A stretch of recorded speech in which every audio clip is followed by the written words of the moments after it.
The last topic that we had to talk about was what were the rewards of letting go?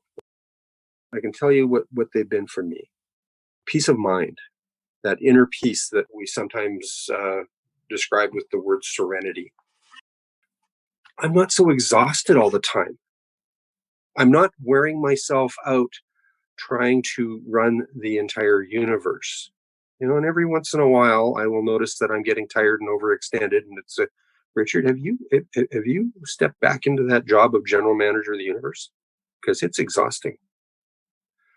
At the same time, free time.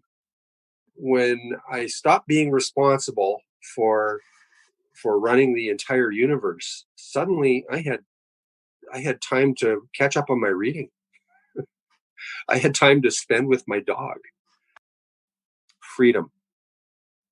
Freedom of action, freedom of choice, freedom from obsession, the freedom to actually consider and take considered actions in my own long-term best interest.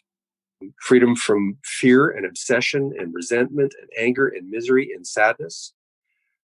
Freedom from other people's control. If I'm not attached to their goodwill, to their to their approval, then they're not making decisions for me anymore.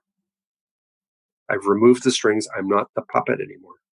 Repairing relationships. That idea that my new and renewed relationships are all with equal partners. I have renewed relationships as a result of letting go and not trying to be controlling and manipulative in those relationships anymore.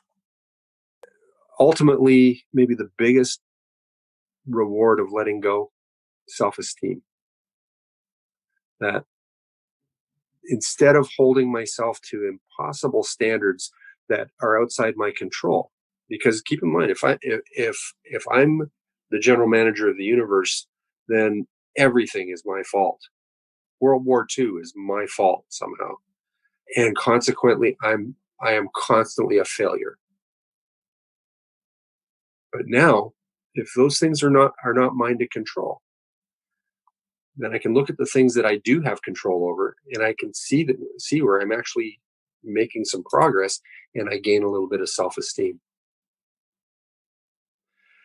I have one final reading. It's not from CoDA literature, just a little poem, but I think it kind of summarizes what we've been talking about. It's called "Letting Go." As children bring their broken toys with tears for us to mend, I brought my broken dreams to God because God is my friend. But then instead of leaving him in peace to work alone, I hung around and tried to help in ways that were my own. At last, I snatched them back and cried, "How can you be so slow?" "My child," God said, "what could I do? You never did let go." I love you all. Thanks for letting me share.